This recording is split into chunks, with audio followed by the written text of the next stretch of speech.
Momento importante não só na minha vida, como na vida do Estado do Rio Grande do Sul, que carece de administradores, de gestores que conheçam essa área da administração. Acho que isso é muito importante. Ao longo dos anos a gente não tem visto isso acontecer no Estado do Rio Grande do Sul. Eu tenho visto médicos, tenho visto advogados, né, tenho visto professores, nada contra nenhum, não é nada disso que eu estou dizendo, mas a gente ainda não teve a oportunidade de ver um administrador de fato administrando o Estado do Rio Grande do Sul. Eu acho que é o momento, né? O momento que o Estado carece realmente de um profissional dessa área, não só do profissional da área, porque eu vejo assim, todo gestor público, seja governador, seja presidente, seja prefeito, ele tem que entender que ele não é o supra-sumo, não é ele que vai governar sozinho. E que ele tem que ter também a simplicidade e a humildade de reconhecer que ele só não faz nada, né? E que governo político, que hoje é o modelo que se tem no Brasil, não é o modelo correto para nós, né? Não é o modelo que vai realmente suprir as nossas necessidades e dar as respostas que estão aí, na verdade, hoje, várias crises na área da saúde, educação, segurança.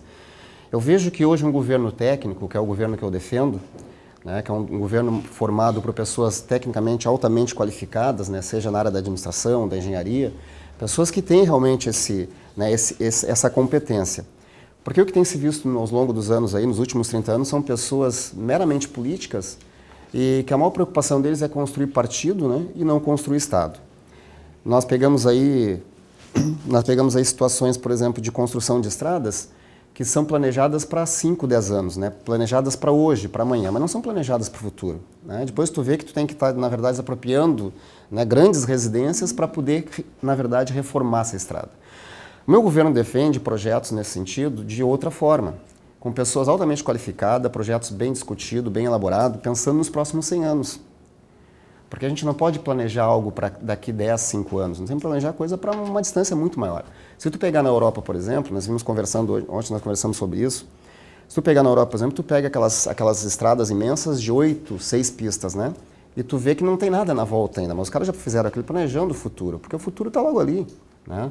Nós não podemos, na verdade, ser tão mesquinho, né, e tão incompetente ao ponto de pensar que nós temos que construir para hoje. Não, as obras para hoje emergencial, na verdade, vão ser um problema para o futuro. Nós precisamos agir diferente. E quando eu falo em governo técnico, eu falo não só apenas ter os secretários a nível técnico, mas também ter o apoio das entidades que representam esses profissionais, né? É ter um trabalho em conjunto com essas instituições, seja com o CRA, né, seja com o CREMERS, seja com a OAB, para que tu possa realmente discutir esses projetos e ver aonde eles vão afetar, de forma positiva ou de forma negativa, o Estado do Rio Grande do Sul como um todo. E eu fico muito triste quando eu estou em algumas reuniões políticas, assim vamos dizer, e eu vejo alguns partidos, a gente teve aí durante 6 meses mais ou menos discutindo com todos os partidos, para ver se teria onde o PMN poderia se enganjar nesse processo político para 2014, onde pudesse somar de forma satisfatória em benefício do Estado do Rio Grande do Sul. Para minha surpresa, o que eu vi foram administradores político pensando apenas na construção de partido, discutindo cargos, espaço político, mas não discutindo alguma coisa na questão da área da saúde, da educação, da segurança, né, dessa questão da infraestrutura do Estado. Pecamos muito em relação a isso, né? Eu tenho brigado muito com alguns dirigentes de partido, tem alguns até que me odeiam já por isso, né? Porque eu digo que nós precisamos, na verdade, criar e, na verdade, construir Estado, não construir partido político. Eu acho até que deveria existir uma lei que se acabasse com essa criação de partidos políticos. O que tem, tem, o que não tem, não tem. E a reforma política é muito necessária também para isso, né? Para que a gente possa, na verdade...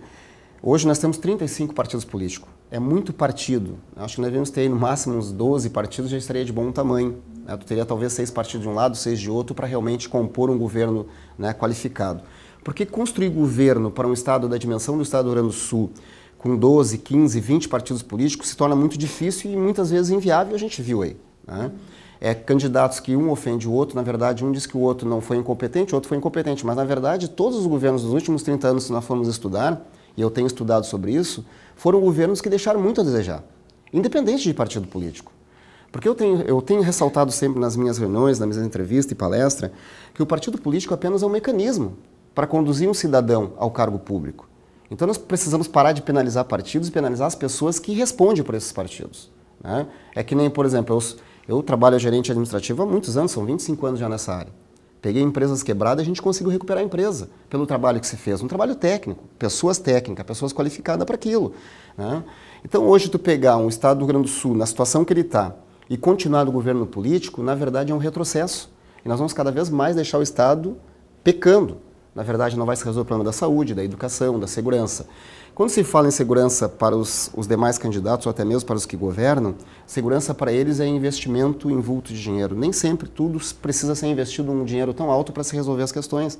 Isso na área administrativa a gente aprendeu isso. A gente sabe que na nossa prática no dia a dia dentro de uma empresa, não é só dinheiro que resolve as coisas, na verdade é a competência das pessoas.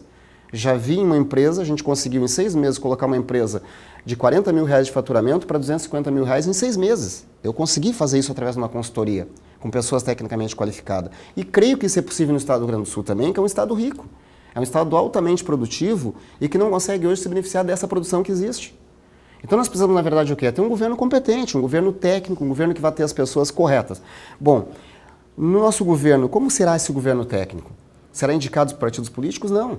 Os nossos governos técnicos terão a participação desses institutos que eu acabei de falar, do CRA, da OAB, do CREMERS, pessoas que conhecem, na verdade, esse segmento e que pode dizer, João, nós temos as pessoas tecnicamente qualificadas e que têm um trabalho já dentro do Estado do Rio Grande do Sul que pode contribuir na Secretaria de Infraestrutura, Secretaria de Meio Ambiente, Secretaria de Infraestrutura. Quer dizer, nós temos várias secretarias dentro do Estado que se nós colocarmos as pessoas corretas como secretário dentro daquela secretaria, eu tenho certeza que com o recurso que existe ele vai conseguir fazer alguma coisa. O problema todo hoje que eu vejo nos governos, a gente fez um estudo e por isso eu estou falando sobre isso, e eu era obrigado a fazer esse estudo já pela área que eu atuo, né? Eu tenho visto recursos que chegam naquela área que são desviados para outra. Não, mas vamos pegar 10% desse recurso e vamos investir em outra área que está, na verdade, carente. Mas para aí, gente. Se esse recurso veio para a educação, invista na educação. Eu sempre costumo dizer, e não tenho medo de dizer isso, e tenho certeza que os senhores aqui vão concordar comigo. Quem tem o papel mais importante dentro de uma sociedade é o professor. Queiramos ou não, né? A senhora se formou através de um professor, não é verdade? E esse segmento hoje, esse professor hoje, ele não é valorizado. E eu não estou falando só em termos de salário, porque nem tudo é salário. Tu consegue fazer uma pessoa trabalhar de forma satisfeita com o salário que ela tem, sem dizer que o salário dela é o melhor do mercado. Não, tu tem que valorizar esse profissional, né? É dar condições, dar estrutura para que ele possa desenvolver aquele trabalho. E eu vejo o Estado da mesma forma. O que eu vejo hoje é o Estado sendo tratado como um órgão político, e não como uma empresa. O Estado tem que passar a ser tratado como uma empresa. Ele tem receita e tem despesa. E se nós não soubermos equacionar esse problema aí, nós sabemos que não podemos gastar mais do que arrecadamos. Isso a gente aprende, a gente sabe dentro da administração, a gente sabe esse conceito, conhece esse conceito. Só que eu vejo que os governos políticos hoje eles não têm esse conceito. É gastar mais do que se arrecada. E depois vamos ver como fizemos para resolver o problema. Como que eles resolvem o problema? Aumentando as taxas tributárias para cima daquele que gera riqueza e gera emprego dentro do Estado do Rio Grande do Sul, que são os empresários. Né? Que muitas vezes pagam a conta, muitas vezes não, sempre pagam a conta. Isso é um grande problema. Por isso eu vejo que o governo técnico também vai equacionar esses problemas aí.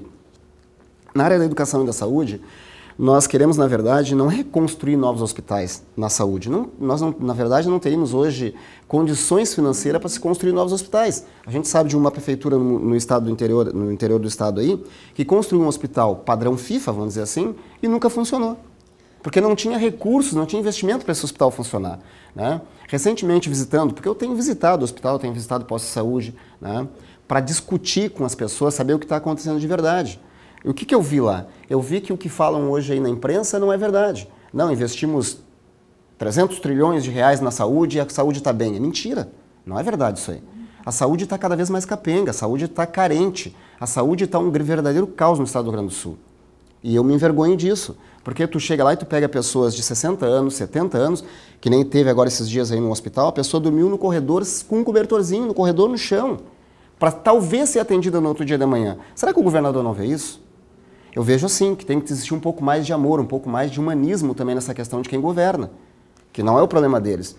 Inclusive, eu discuto e defendo uma lei que eu quero levar ao Senado, né, como cidadão do Estado do Rio Grande do Sul, não como político, e vou buscar o apoio da população, que seria a criação de um projeto-lei onde todo político eleito fosse obrigado a usar o SUS e obrigado também que os seus familiares e filhos usassem o sistema de educação pública. Por quê? Eu vejo que é só dessa forma que eles vão valorizar a questão da educação. E vai passar a ser prioridade nas discussões deles na Câmara Federal e no Senado essas questões. Por quê? Porque eu sei que eu, como prefeito, meu filho está estudando na escola pública. Então ela vai ter que passar a ser modelo.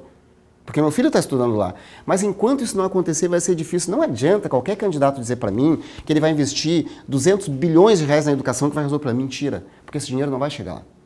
Nunca chegou. A gente sabe que não chega lá. Então eu vou sim.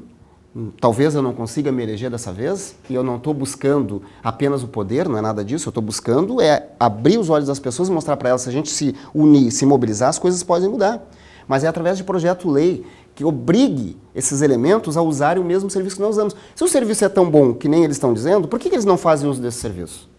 Não é verdade? Então a pergunta que eu faço para eles, uma questão da infraestrutura e de estradas de rodagem, que eles falam muito aí nessa questão de investimentos, atrair novos investimentos para melhorar pedágios, etc. Poxa, eu fico muito preocupado com a questão de pedágio. Por quê?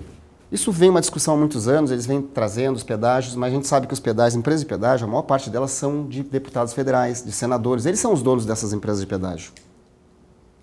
E a gente sabe disso. Isso é uma verdade, eu não estou aqui inventando, né? Não estou falando uma inverdade. Esses caras têm interesse de manter esses pedágios abertos porque eles ganham muito dinheiro com isso. Não estou dizendo que o pedágio não seja importante se nós tivermos uma empresa que realmente consiga regulamentar isso de forma correta, de forma séria. Mas não é o que se vê hoje. Mas eu faço uma outra pergunta que eu fiz ao governador esses dias, ele não me respondeu, eu acho que nem vai responder. Porque eles têm medo de falar a verdade e abrir os olhos do povo. Onde é que vai o IPVA que nós pagamos? Vocês já ouviram na imprensa algum governador, algum prefeito, algum deputado, algum senador falar sobre a questão do que eles arrecadam de IPVA? Nunca se falou na mídia. Né? Nunca se falou nisso. Né? Nunca se falou nisso. Onde é que vão os investimentos? Onde é que está indo esse dinheiro que está sendo recolhido através do IPVA? Que é muito, não é pouco não. Quem tem carro sabe disso. Seria para as estradas de rodagem e para outras coisas referente a isso, mas não é o que se usa. Não é onde está indo isso aí. E os caras não falam sobre isso. Né? É só abrir pedágio para beneficiar, na verdade, o deputado federal do fulano lá do partido tal, do outro partido tal, o outro partido tal. Não se fala naquilo que deve ser priorizado. Né? Não se fala desse recurso que existe e vocês não vão ouvir, mas eu vou falar nos debates que vai existir aí. Eu quero saber, governador, senadora, onde é que está indo o investimento do IPVA? Por que não é discutido sobre isso? Por que não é cobrado sobre isso? Porque a minha preocupação no pedágio não é apenas nas ruas. Eu discuti esses dias até com o meu pessoal em casa e dizer, olha gente, vai chegar um momento no Brasil que se o povo não disser basta, nós vamos chegar no portão da nossa casa, vai ter um fiscal da prefeitura cobrando pedágio para a gente entrar no teu pátio. Porque já nos tiraram o direito de ir e vir nas nossas estradas. Se tu pegar o teu carro e for passar aqui pro lado de Caxias, chegar no pedágio, tu, de repente foi pego de surpresa e não tem dinheiro, tu não vai passar. Pode argumentar da forma que tu não vai passar para o outro lado, tu vai ter que deixar o teu carro e seguir o teu percurso de a pé. Isso é um verdadeiro absurdo. Isso, na verdade, é inconstitucional, se nós formos analisar. Tá? Porque tiraram o nosso direito de andar no que é nosso. As estradas são nossas, o Estado é nosso, o Brasil é nosso. Como, na verdade, tirar o direito da pessoa ir e vir. Isso é tirar o direito da pessoa ir e vir. Não tem dinheiro para passar o pedágio. Nem sempre tu vai ter dinheiro. Tu pode ter a gasolina dentro do teu carro lá para fazer a viagem que precisa fazer, às vezes de emergência. Tu está em um determinado ponto, alguém deu problema de saúde, tem que sair correndo, não pegou dinheiro, não tem dinheiro para aquilo. Mas tu precisa fazer aquela viagem. E daí? Fica como? Né? Então eu vejo assim que os pedágios tem uma coisa que tem que ser mais evoluída, acho que tem que ser mais discutida. Eu acho que tem que envolver setores da sociedade que tenham mais conhecimento sobre esses assuntos para realmente discutir o que é necessário para esse modelo funcionar de verdade, né? Para que não prejudique o povo como hoje eu vejo que está prejudicando. Eu vejo hoje o pedágio como um prejuízo e não um benefício. Essa é a minha opinião. Posso estar equivocado? Posso estar equivocado. Né? Então, eu na verdade, eu trouxe aqui até o nosso programa de governo. O nosso programa de governo ele tem 25 páginas, é um dos programas mais amplamente discutido dentro do nosso partido. Nós temos 1 ano e meio já discutindo esse projeto. Nós tínhamos lá um engenheiro agrônomo, um engenheiro civil, um médico, um advogado. Né? Nós, na verdade, tivemos 6 pessoas e mais eu envolvido nesse projeto, dentro das áreas que mais carecem dentro do Estado do Rio Grande do Sul, e são todas, né? Infelizmente, a gente poderia dizer, que coisa boa, pelo menos uma área está bem, né? Mas não é verdade. Então a gente criou um projeto em cima daquilo que a gente acredita que pode ser resolvido no estado do Rio Grande do Sul, o qual nesse momento até vou passar as mãos da presidente do CRA, né, e fica com o CRA para que vocês possam avaliar, contribuir em alguma coisa se for o caso, né? E nós queremos, na verdade, na área da saúde e na área da segurança e da educação, não é apenas fazer investimento e dizer que vamos investir 200 milhões na saúde, 100 milhões na educação, 100 milhões na segurança. Não vai resolver o problema. A gente tem visto isso. Tanto que o governo atual disse que investiu vários milhões na educação, na saúde e na segurança, mas a gente não vê resultado. Então, se investiu de forma equivocada, de forma errada. E aí vem aquilo que eu digo. Investiu, talvez poderia estar bom, poderia, se tivesse pessoas tecnicamente qualificadas, honradas, de compromisso e seriedade para cumprir com as obrigações de um governo do Estado, que é o que não se tem hoje, na verdade. O que eu quero, se eu conseguir o êxito e a confiança do povo gaúcho para chegar ao governo do Estado do Rio Grande do Sul, além do governo técnico, é ter um compromisso, é ter amor pelo Estado do Rio Grande do Sul e amor pelas pessoas que dependem dele. E outra, eu tenho na minha concepção, na minha formação, desde a minha infância, quando meu avô dizia, meu filho, o mais importante na tua vida não é tu ter dinheiro no bolso, é tu ter credibilidade com as pessoas, é tu gozar de bom conceito, é tu ser honesto. Se tu não pode ajudar, não prejudica. Então são conceitos que a gente traz de infância, né? Porque a educação ela não se compra, ela se conquista, se aprende desde lá da nossa casa. Hoje tenta-se, na verdade, transferir essa questão da educação aos professores. Não, quem tem que dar educação são os pais. O professor tem que dar continuidade nessa educação para formar os nossos jovens para o Estado, né, na verdade, né? E não é isso que acontece. Então, nós do PMN, eu, João Carlos Rodrigues, não falando apenas pelo partido, mas pelo que eu tenho conhecimento, por aquilo que eu tenho vontade de fazer, eu quero sim servir ao meu Estado, servir ao meu município e não me servir dele como se fazem hoje. Porque na verdade hoje o que fazem é se servir do nosso Estado. Hoje tu vê o cara entra no governo pobre e sai rico em 4 anos. Poxa, mas como é que dinheiro para o cara enriquecer tem? E como é que dinheiro para investir nas coisas de prioridade não existe, né? Então isso é um problema, né? Eu vejo isso como um problema muito grave. E eu vejo que se nós tomarmos as rédeas do Estado do Rio Grande do Sul, como povo realmente apaixonado por esse Estado, realmente comprometido, realmente interessado em ver as coisas funcionar, o Estado do Rio Grande do Sul vai ser diferente. Eu tenho certeza absoluta disso. Nós precisamos de administradores. Na questão da segurança, eu tenho um grande convívio com a Brigada Militar, a qual eu tenho o maior respeito e o maior carinho, porque se não fosse a Brigada Militar hoje, com a coragem que eles têm, com a garra, né, com a perseverança daqueles que comandam e daqueles que agem na nossa segurança, que a gente sabe que quem dá segurança ao povo do Estado mesmo é a Brigada Militar, que é responsável pela segurança ostensiva, né, pela segurança da rua. Hoje tem uma defasagem nos últimos 30 anos, segundo o levantamento da própria Brigada Militar, nos últimos 30 anos a população cresceu, mas a Brigada Militar, em vez de crescer, ela decresceu. Certo? A senhora tem esposo na Brigada Militar, sabe o que eu estou falando. Então hoje existe um problema muito grave dentro da Brigada Militar, que é a responsável por dar segurança para nós e que não consegue por quê? Primeiro, olha as viaturas que os caras recebem. Nós temos bandido aí andando de Golf 2.0 e nós temos brigadiano andando com Celta ou até mesmo com Prisma 1.0. Certo? Uns carros que não têm estrutura nenhuma para andar ou para dar segurança, essa é a grande verdade, né? Então hoje nós temos, na verdade, uma grande inversão de valores. Quem não precisa tem, quem precisa não tem. A Brigada Militar precisa urgentemente aumentar o seu efetivo em no mínimo 5 mil policiais, para que a gente possa chegar a um patamar de segurança mais ou menos, não é o adequado ainda, porque a defasagem é de 10 mil policiais. 10 mil policiais é a defasagem. E eu não preciso de documentos aqui para defender isso, porque eu defendo de coração e sei o que eu estou falando. Os caras vêm para cá com um monte de papel e não conseguem defender nem o que eles estão dizendo, porque não é eles que criaram o projeto. Eles não sabem o que estão defendendo. Essa é a grande verdade. Nós que trabalhamos na administração, nós já temos isso por conceito, já temos isso por obrigação, de saber o que estamos falando e não defender apenas o que está escrito em papel, porque isso não vai nos levar a nada. Então a Brigada Militar, para melhorar a segurança hoje, nós temos que aumentar o efetivo da Brigada Militar, e esse é um compromisso meu, em 5 mil policiais. Mas só aumentar o efetivo, não. Dar uma qualificação profissional melhor para esses indivíduos. Por quê? Hoje nós temos policiais militares formados em 6 meses. Não consigo acreditar que um policial militar possa ser formado em 6 meses. Nós não vamos conseguir formar um jovem para qualquer área em 6 meses, não é verdade? Imagina tu entregar uma arma na mão de uma pessoa para cuidar da segurança dos nossos filhos, da nossa segurança em 6 meses. Não, nós precisamos de um treinamento mais qualificado e um período muito maior. E com pessoas realmente qualificadas para isso. Que não é o que acontece hoje. A Brigada Militar está, na verdade, podada dos seus direitos de dar treinamento aos seus funcionários. Ou seja, ao seu servidor, que é o policial militar. Polícia técnica, mal aparelhada. Se você for numa delegacia hoje, tu vai ver a vergonha que é impressoras matriciais, das mais antigas que existe, inclusive Eu tenho uma delegacia perto do escritório onde eu atuo hoje como empresário, que eu fui na delegacia esses dias fazer registrar uma ocorrência, a impressora nem funcionava. E o cara disse, não, isso aí foi na verdade, nós ganhamos de uma empresa. Não foi nem o Estado que deu. Então, as delegacias sucateadas, pessoas trabalhando num lugar totalmente sem condições. Entre nas delegacias de polícia e vão ver o que eu estou falando. A própria brigada militar e algumas corporações, é ridículo da forma que os caras convivem. Como que tu quer que as pessoas dêem segurança se os caras não têm segurança nem mesmo para eles trabalharem? Essa é a grande verdade. Aí tu pega nos departamentos da Polícia Federal mesmo, tá? Tu entra lá, tu vai ver quem faz a guarnição deles são vigilantes de empresas comuns. Quando que, na verdade, quem deveria dar a própria segurança da própria polícia seria eles mesmos. Até isso está, na minha opinião, no meu ver, de forma equivocada.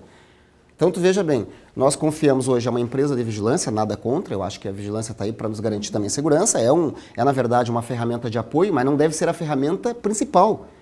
Se a própria segurança usa uma empresa terceirizada de vigilância para dar segurança ao local, imagina nas mãos de que nós estamos. Esse é o grande problema. Eu vejo isso como um grande problema. Nada contra as empresas de vigilância, pelo contrário, tem um papel de fundamental importância em nossas vidas, dando segurança aos bancos, dando segurança às empresas, aos condomínios. Extremamente importante o trabalho deles. Mas eu vejo que a polícia deveria, na verdade, como uma instituição, ela mesma fazer a segurança dela. E não, na verdade, conferir isso a uma outra empresa. Então, aí já existe uma inversão de valores também, que é aquilo que eu prego, né? A inversão de valores dentro do Brasil, ela é total e geral. Então, é isso. Dentro da área da segurança é isso. Dentro dessa questão da saúde, pelo levantamento que nós fizemos e pelo que nós temos assistido aí nos hospitais e nos postos de saúde, esses dias eu tive o prazer de ir no hospital saber que uma senhora da limpeza estava limpando o hospital com água e pano. Como não pegar infecção hospitalar dessa forma? Se não tinha uma água sanitária, não tinha um desinfetante para ela realizar, na verdade, a asepsia daquele local.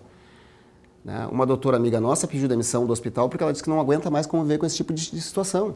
O mais médico é o legítimo engano a bobo. Trazer cubanos que não conhecem a nossa língua, que não conhecem o nosso procedimento médico, para vir aqui apenas tomar, e outra, em formato de escravidão. Porque, na verdade, eles não ganham 10 mil reais, eles ganham 2 mil e alguma coisa e o resto vai para o governo cubano. Nós estamos vivendo uma democracia disfarçada, porque nós não estamos mais em democracia dentro do Brasil. Hoje nós estamos nos encaminhando para uma ditadura de Fidel Castro. Essa é a grande verdade. Se nós não acordar, vai ser isso que vai acontecer. Essa é a grande verdade. Como buscar? Como investir num outro país se o nosso país carece de investimentos? Nossos portos aí, né? Rio Grande, aqui Porto Alegre mesmo, que desmancharam. Nós poderíamos ter uma qualidade melhor dentro dos nossos portos se investisse aqui. Não, vamos investir no país vizinho. Para quê? Vai beneficiar o quê? O que Cuba pode nos oferecer? Recentemente, um jornalista muito importante aqui da capital visitou Cuba e veio de lá estarrecido. Isso que ele é comunista. Veio estarrecido, porque o nível de vida dos caras é deplorável. É um país totalmente sucumbido e o Brasil ainda quer relação com um país desses para quê? Não precisamos de relação com um país desses, nós precisamos de relação com a Finlândia, que é o país de primeiro mundo na questão da educação. É lá que nós temos que buscar exemplo, naqueles países que realmente deu certo. Não é em Cuba. Cuba nada deu certo. É uma ditadura infernal que acaba com a vida das pessoas. Meu filho até dizia esses dias, sabe por que em Cuba os caras não têm pescador? Porque o governo tem medo de dar barco para pescadores fugir de Cuba. E é uma verdade. É uma verdade. Esse jornalista, quando teve, a gente conversou com ele e disse, olha, cara, é impressionante. Eu tinha um outro entendimento de Cuba e indo lá, vivenciando isso, tu vê que é diferente daquilo que eles pregam. É uma ditadura civil totalmente louca. Então nós não precisamos disso no Brasil. Nós estamos num país civilizado, um país onde as pessoas têm um nível de cultura bastante agradável, creio eu, e quero ver nessas eleições se isso realmente vai se confirmar. Temos como povo gaúcho um povo bastante culto, um povo bastante sábio, né, e que sabe tomar decisões inteligentes. Vamos ver se realmente isso vai acontecer em 2014. Né? Temos aí 8 candidatos ao governo. Eu acho que dá sim para o povo sentar, conversar com cada candidato. Eu estou à disposição, pode vir olhar nos meus olhos e perguntar o que eu quero fazer pelo Estado do Rio Grande do Sul. Estou bem tranquilo em relação a isso. E é isso que as pessoas, o eleitor, tem que fazer. Olhar nos olhos do candidato, apertar a mão dele e perguntar o que ele vai fazer pela saúde, o que ele vai fazer pela segurança. Se ele disser que não vai aumentar o efetivo da Brigada Militar, ele não vai fazer nada pela segurança. Não adianta tu aumentar o salário dos policiais militares que tem aí, se tu não aumentar o número de efetivo. Não adianta o cara ganhar 2 vezes o que ele está ganhando, ele não vai conseguir dobrar a capacidade técnica de atendimento dele para o povo do Estado. Nós precisamos aumentar o efetivo, dar a estrutura, melhorar o atendimento. Isso que nós precisamos. Na saúde, precisamos melhorar o atendimento nos hospitais, fornecendo medicamento, insumos, material, que hoje não existe. É isso que nós precisamos fazer. aumentar o número de funcionários no segmento da saúde, que também está precário. Tinha um posto de saúde esses dias que o rapaz lá estava reclamando que eles não tinham gente para dar atendimento. Tinha um médico para dar atendimento a mais de 200 pessoas que estavam esperando na fila. Como que um médico vai dar atendimento para 200 pessoas? Não tem como, isso é absurdo. Né? O mais médico é um engana bobo, veio para nos prejudicar, na verdade. Uma doutora que até é do nosso partido e dá assistência médica em 2 hospitais e num posto de saúde, ela disse, João, é absurdo o que os caras fazem. Esses dias, se eu não tomasse a frente da situação, o cara ia medicar um câncer de próstata com paracetamol. Então os caras vieram para destruir conosco e não para nos ajudar. Eu tenho certeza que nós temos médicos competentes dentro do Brasil e dentro do estado do Rio Grande do Sul para colocar e dar assistência aos nossos cidadãos e não buscar gente de fora, sem conhecimento da nossa doutrina, sem conhecimento da nossa cultura, daquilo que a gente faz aqui no estado do Rio Grande do Sul e no Brasil. É isso que nós precisamos, é um governo sério, um governo comprometido com as causas sociais. Dentro da educação, é criar uma escola de formato diferente do que tem aí hoje. Hoje nós temos uma escola que o professor não tem mais autoridade nenhuma e o governo não faz nada para que isso mude. Essa é uma grande verdade, é um grande problema, certo? E eu falo de educação porque meus filhos todos estudaram em escola pública. E a minha filha continua estudando em escola pública. Poderia botar no colégio particular? Poderia. Mas eu sou contra, não contra o colégio particular, nada disso. Mas eu sou contra nós não fazermos nada para melhorar a educação pública. Isso não é um compromisso só do governo, é um compromisso de todos nós, como sociedade civil organizada. Né? E eu vejo que hoje, se tu colocar dentro de uma escola pública, tu colocar médico, colocar o departamento de odontologia, psicólogo, pessoas que estejam realmente capacitadas a dar assistência a essas crianças que ali estão, tu vai ter um colégio muito mais adequado. Né? Até esses dias, numa entrevista que eu dei, a jornalista, mas o senhor quer criar um colégio para louco? Não, não é colégio para louco, é colégio para realmente resolver a situação daquelas pessoas que têm problema. Que eu penso, na verdade, a escola modelo para mim, tem que separar as crianças problemáticas das crianças normais que estão ali para estudar. Aquelas que vêm para perturbar, fazer bagunça, criar gangue, essa tem que ser separada. Temos que separar, sim, o joio do trigo. Essa é a grande verdade. Ah, mas o senhor quer... Está chamando as crianças de louca? Não, não é nada disso. E vamos criar uma escola separada para essas crianças com problema. Porque a criança que tem o pai e a mãe separados, ela é uma criança problemática.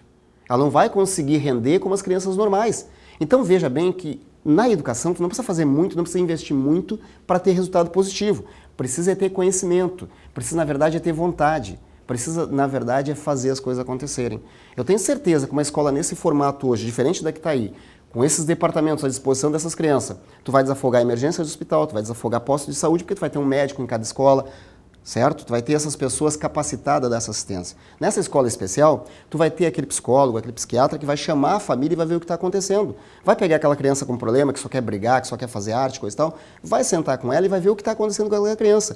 No momento que tu souber o que está acontecendo, tu vai chamar os pais dessa criança também para a roda. E aí tu vai conseguir resolver problemas. Eu acho que é por aí o caminho na questão da educação. Investimento em melhorias nas escolas, que nós temos aí que estão tudo sucateadas. Se a gente andar nas escolas públicas, tu vai ver que as escolas estão um verdadeiro caos. Né? Então precisamos mudar esse conceito de educação aqui no Brasil. Talvez pegar alguns exemplos de fora do Brasil para ver se realmente dá para implementar aqui. Em Finlândia é um bom exemplo disso, talvez o melhor de todos, porque quem não sabe, né? Todos nós sabemos que em Finlândia é número 1 em modelo de educação mundial. Não é Japão, não é China, não é nada desses aí, é Finlândia. Então, por que não tentar copiar aquilo que é bom e aquilo que dá certo, né? Eu acho que é por aí o caminho. Então, nós queremos desenvolver dessa forma. Queremos fazer o investimento correto do IPVA para resolver os problemas da nossa estrada de rodagem, que hoje é um caos. Quem anda por aí sabe disso. Eu recentemente quebrei 2 rodas e estraguei 3 pneus do meu carro devido a esses buracos que existem aí. Nós temos hoje obras superfaturadas. Se nós parar de superfaturar obras, nós vamos ter dinheiro para assumir os compromissos do governo e cumprir com eles. É só não ter obra subfaturada, né? Essa é a grande verdade. Isso está um grande problema nas licitações, né? De empresas de amigos que vão lá e pegam a obra e acabam, às vezes, nem concluindo. Foi que nem as obras da Copa aí, né? Que esqueceram de dizer para nós que as obras iriam ficar, mas para concluir, porque não concluíram a maior parte delas, né? Essa é a grande verdade, né? Então nós precisamos deixar, na verdade, de ser enganado por essas pessoas que só fazem politicagem e que só pensam neles e nos seus partidos. Eu quero que o povo entenda que construir partido não é construir política pública. Construir partido é, na verdade, beneficiar esses caras que, se, na verdade, perpetuam em cargos políticos, ganham bom dinheiro, enriquecem de forma ilícita e nada acontece. Essa é a grande verdade. Então, temos que acabar com isso. Esse é um grande problema. Então, a nossa explanação do nosso projeto de governo é mais ou menos isso. Esse é o meu pensamento, principalmente. Não é o pensamento só do partido, é o meu pensamento como administrador. Administrar o Estado para todos e não para um grupo isolado de pessoas. Essa é a minha opinião. Estou aberto a perguntas, questionamentos, sem problema.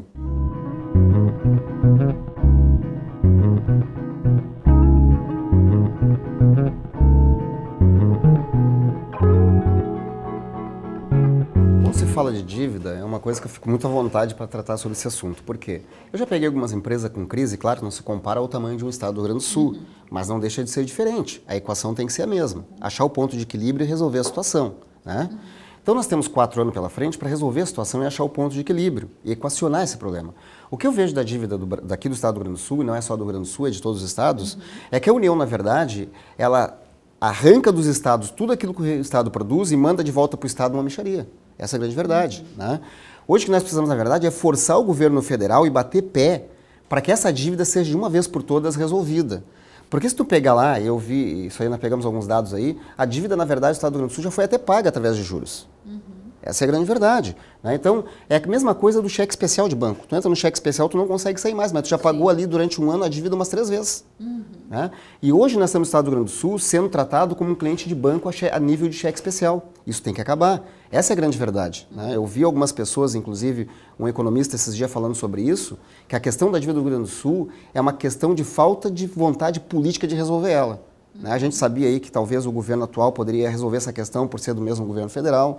A gente achou que o ponto de equilíbrio talvez viria daí, né, por essa parceria, por esse desenvolvimento todo. Infelizmente isso não aconteceu. O primeiro passo do meu governo para resolver essa questão também da dívida, não podemos aqui ficar também falando de forma evasiva, até porque a gente não tem muitos dados. Quando eu procurei a gestão atual para buscar alguns dados em relação a essa questão da dívida, como estava, o que estava sendo feito e coisa e tal, as pessoas não nos falam isso.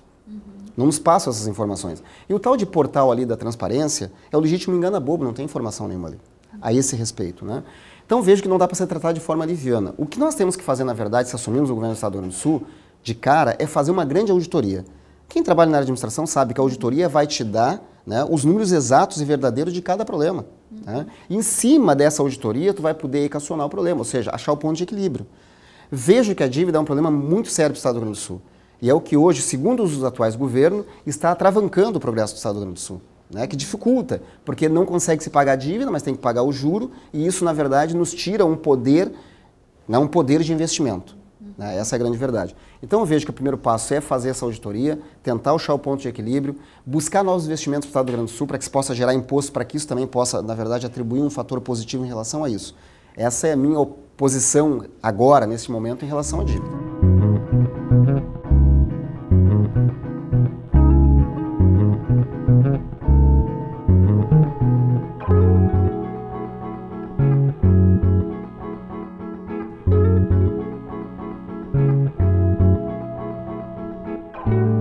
Olha, eu tenho experiência própria sobre isso. Em Alvorada, recentemente, tinha um cidadão lá que ele era secretário de turismo e ele era motorista de ônibus, nada contra os motoristas, respeito todas as profissões. E nós tínhamos o responsável pelo departamento de obras do município, que também era uma outra pessoa que não tinha nada a ver com a área. Não tinha formação para aquilo ali. Então, eu só não acho, mas eu tenho certeza absoluta. O problema de todo o governo é essa questão do governo político. Né? Que as pessoas indicam pessoas que não têm qualificação para aquele determinado segmento e acabam metendo os pés pelas mãos. E no estado do Rio Grande do Sul eu vejo da mesma forma. Eu vejo a briga desenfreada de partidos políticos por cargos e por indicações, mas não de pessoas competentes para aquela área. Nós vimos aí recentemente, se tu pegar um exemplo, por exemplo, eu não gosto muito de citar exemplo, mas eu vou citar esse exemplo, e me desculpe meus amigos aí do PTB, mas tu pegar o PTB, teve presente em todos os governos. Então, eles não fazem política em benefício do estado do Rio Grande do Sul, eles fazem política em benefício do partido e de seus amigos. Então, eu sou contra isso. Isso se pega, não é eu que estou dizendo, os números mostram, está aí. Participaram do governo IEDA, do governo do PT, do governo do Rigota, estão presentes em todos os governos, mas não apresentam propostas, não apresentam projetos para, na verdade, resolver as crises do estado do Rio Grande do Sul. Então, eu não acho, eu tenho certeza absoluta que um governo técnico é o que vai ter capacidade de dar resposta às crises do estado do Rio Grande do Sul. Não existe outro governo. O governo político, o modelo que está aí, esquece.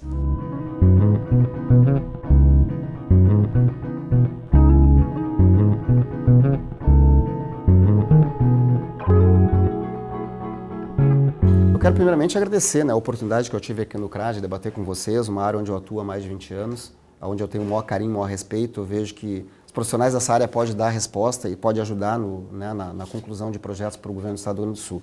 Agradeço então, peço aí o apoio dos nossos militantes, daquelas pessoas que têm entendido que o nosso projeto é um projeto interessante, né, e nos ajude a chegar ao governo.